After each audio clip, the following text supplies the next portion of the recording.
Assalamualaikum warahmatullahi wabarakatuh. Ketemu lagi bareng Cang Wahab di channelnya Kayu Agung Radio.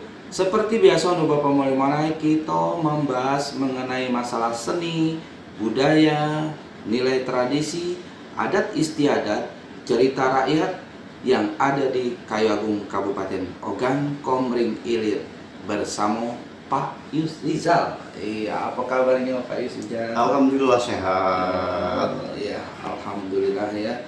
Jadi kalau setiap malam, setiap hari ketemu Pak Yusrizal ini luar biasa. Kita ya sangat bangga dengan kondisi yang selalu fit dan sehat ya. Alhamdulillah. Iya. Kita bersyukur ya. Iya. Selalu diinjilkan oleh yang kuasa kesehatan. Amin, amin, amin. Ya, ya. Ya, mudah-mudahan terus dijaga ya kesehatan kita. Ya, mana caranya kita yang penting kalau kita badan sehat segala langkah itu lebih lentur gitu. Manapun kita pergi, makan juga enak, tidur juga nyenyak. Ya, Pak Yusrizal. Ya, jadi hari ini atau kali ini saya ingin bertanya ya. Di Kayu Agung Kabupaten Ogan Komering Ilir ini banyak sekali yang sudah Pak Yus ceritakan itu mengenai orang-orang yang sakti, ya, termasuklah beberapa puyang yang sudah diangkat dan Ondo Bapak mulai mana juga sudah pernah nontonnya. Ya. Jadi orang-orang sakti itu ya selalu ada keterikatan. Ya. Nah, dan nama-nama itu selalu muncul mungkin di di Atono Bapak mulai mana? Puyang Patijah. Ada juga Putri Sinamut Putih. Ada juga Putri Buah Emas. Nah, tapi Jang Wahab pernah dengar itu yang namanya Seriang Kuning. Seriang Kuning. Seriang Kuning. Nah, itu sebenarnya siapa sih Pak Yus? Jang Wahab penasaran enggak? Yang jelas Betino. Oh, Betino. Iya. Seriang Kuning. Seriang Kuning itu jawab ya. Dia merupakan katakanlah Sri Kandi bagi masyarakat Kayu Agung kan. Iya. Nah, Seriang Kuning ini nama aslinya itu bukan Seriang Kuning. Iya. Ya. Tapi karena dia ini memiliki rambut warna kekuning-kuningan dan uangnya periang, sehingga dia identik disebut Seriang Kuning. Nah, itu dia Ondo Bapak mulai mana. Untuk lebih jauh dengarkan cerita mengenai Seriang Kuning, Ondo Bapak mulai mana, jangan lupa tonton terus video kita sampai habis, jangan sampai gagal paham. Dan juga Ondo Bapak mulai mana, ya pun.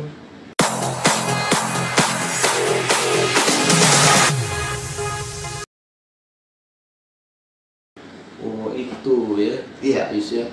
Jadi karena rambutnya panjang berwarna kuning, maka dia disebut Seriang Kuning. Iya. Nah, kita kan berbicara mengenai masalah kekuatan ya, atau mungkin dia pendekar dan termasuk salah satu rentetan puyang.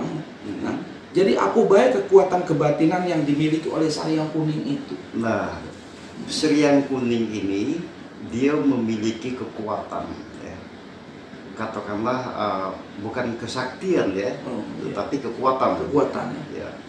Ya kita bahas dulu masalah kekuatan dia kan. Iya. Kali kita masalah kesaktian kan.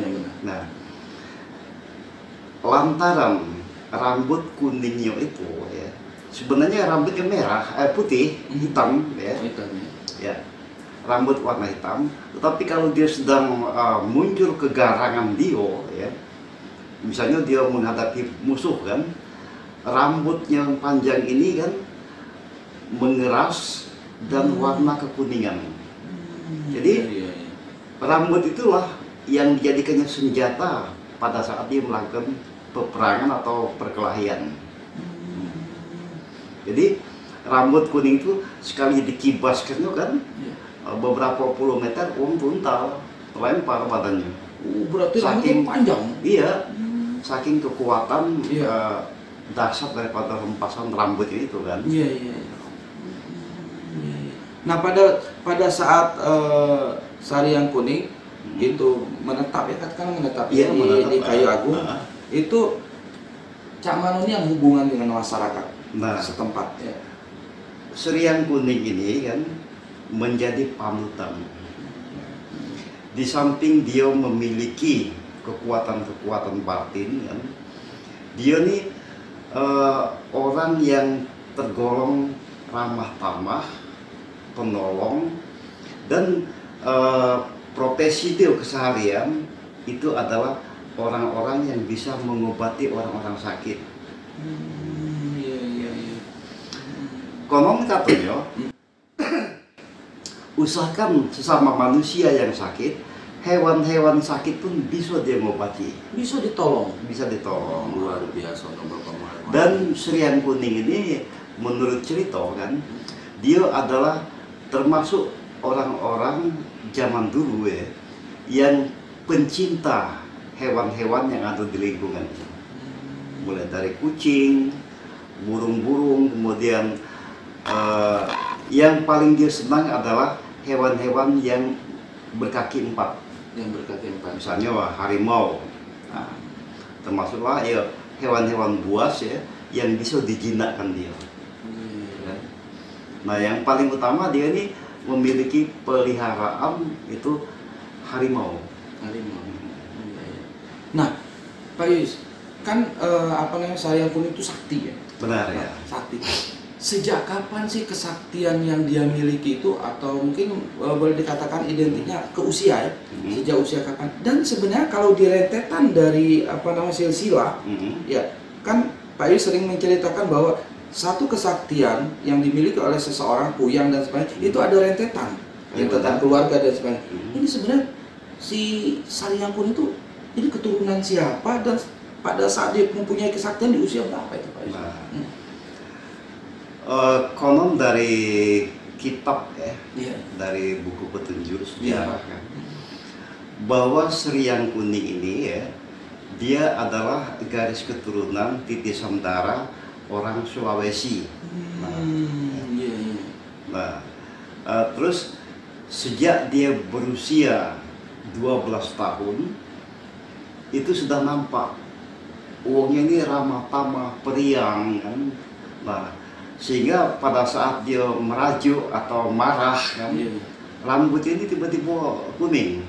Nah, sehingga lantaran itu dia identik dikatakan Sri yang kuning kan. Nah, itu pada usia sekitar 12 tahun.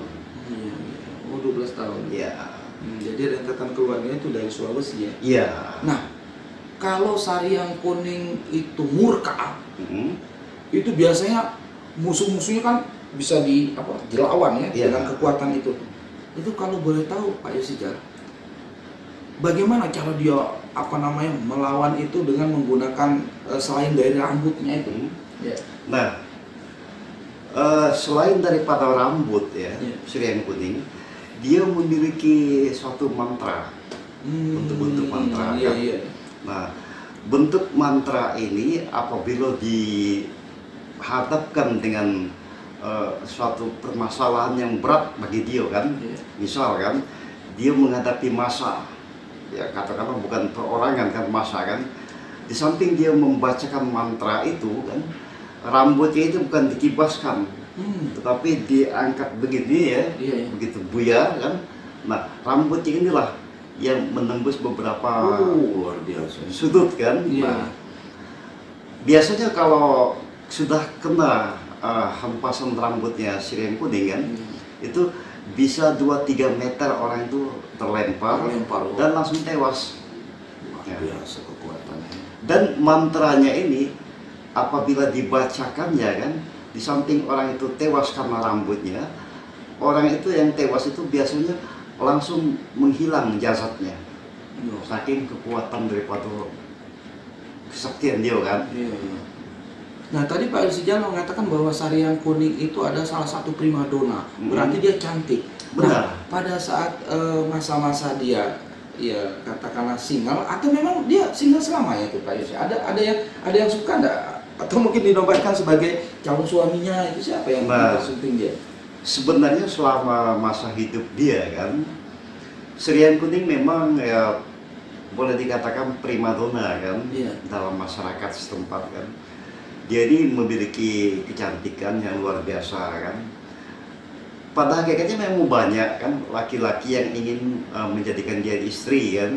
Nah, tetapi Srian Kuning konon katanya kan, di samping dia tuh menjaga ilmu kebatinan dia dan ilmu pengobatan yang dimiliki kan, dia tidak mudah untuk menetapkan siapa yang akan menjadi suaminya. Tetapi dalam cerita dia sempat menikah. Oh, sempat menikah. Sempat menikah ya. Nah, Pak Yus Rijal kan di dalam satu kehidupan memang sudah menjadi rumus dunia alami ya.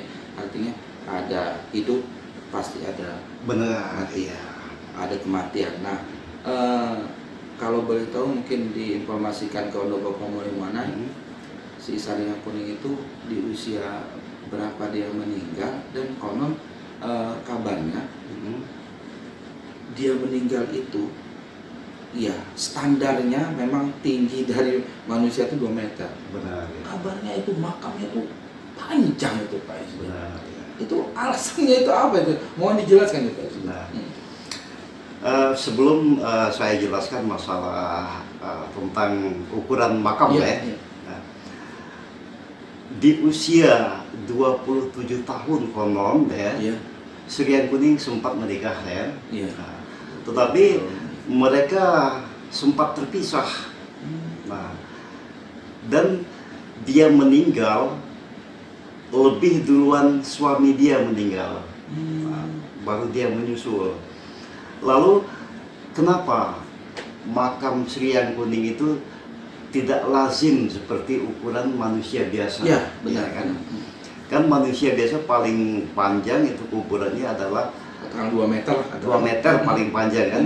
Tetapi Srian Kuning ini mencapai hampir 50 meter. Wah, biasa. Bahkan ya, bagian tubuh kepala sampai ke pinggang, konon katanya itu ada di tebing. Sedangkan dari pinggang ke kaki itu berada di lebak, di perairan kan. Nah, tetapi pada hakikatnya tubuh yang sebenarnya adalah normal seperti manusia biasa kan. Nah, tapi makam itu dipanjangkan. Kenapa dipanjangkan? Karena wilayah kedaton tempat makam itu kan, konon zaman dulu tempat keluar masuknya para perampok. Nah, sehingga dengan kesaktian yang pernah dimiliki oleh Srian Kuning, siapapun yang melangkah wilayah itu dengan niat jahat maka akan tewas. Nah, usahakan manusia-manusia yang akan berbuat jahat, burung pun apabila terbang di atas makam dia itu dan sempat berak burungnya, maka burung itu tanpa sadar jatuh, langsung meninggal atau mati kan. Saking kekuatan daripada ilmu yang dipegang oleh Srian Kuning. Jadi itu kuburan itu dipanjangkan. Kalau yang semestinya memang 2 meter itu lokasi yang pasnya itu di mana? Kalau yang memang harus yang 2 meter tadi? Ya di tebing tadi. Oh, di tebing tadi. Iya. Ya sekitar itu lebih kurang 2 meter ya panjang kan. Nah, tapi kekuatan kebatinan daripada Srian Kuning ini seakan-akan menjadi gerbang batas ya, pintu gerbang masuk. Nah, ini terakhir yang terlupakan yang jawab tanya dengan Pak Yus. Ini Srian Kuning ini sempat punya keturunan tidak? Nah, Srian Kuning tidak sempat untuk mendapatkan keturunan. Ya. Tapi dia ini katanya banyak sekali yang menjadi saudara-saudara dia, saudara angkat kan, kemudian saudara seperguruan, termasuklah itu ada Petori Bu Omas. Itu masih saudaranya? Saudara dia kan. Dan bahkan garis keturunan daripada keluarga mereka atau keluarga dia ini kan sampai sekarang masih banyak ya, tapi mereka ini banyak profesi menjadi penolong, katakanlah dukun beranak, dukun orang kena guna-guna kan. Nah, Saryang Kuning itu adalah orang yang sakti, mandraguna. Dia sudah dikuburkan atau dimakamkan, lokasinya juga sudah tahu kita. Nah, mungkin untuk Bapak Molemonai, Pak Yusijal meluruskan ya, yang namanya makam itu kan selalu dipuja-puja, itu mungkin benar ada pertentangan dengan agama ya. Benar, mungkin ada pesan terakhir untuk Bapak Molemonai.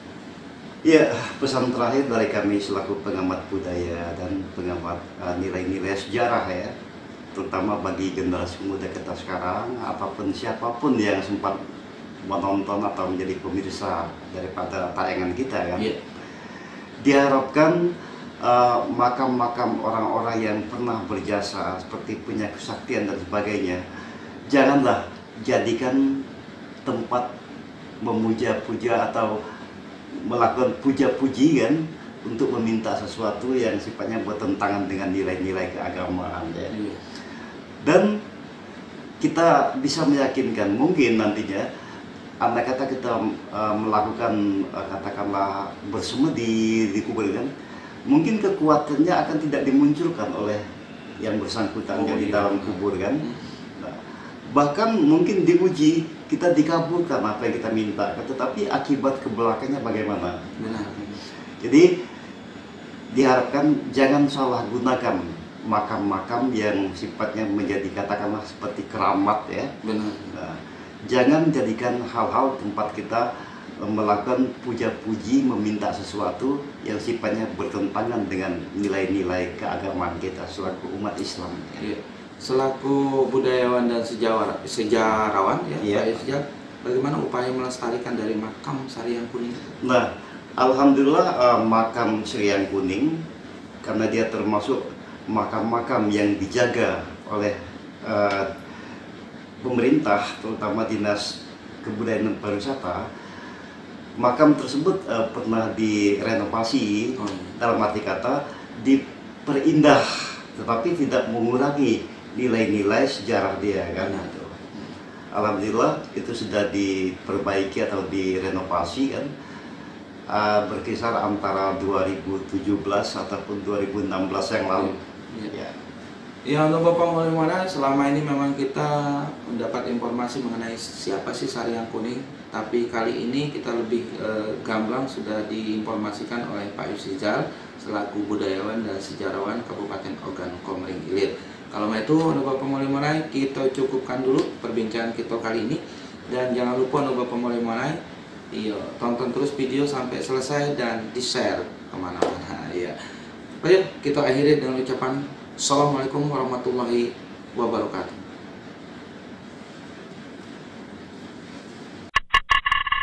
90,4 Ayo Agung Kartio.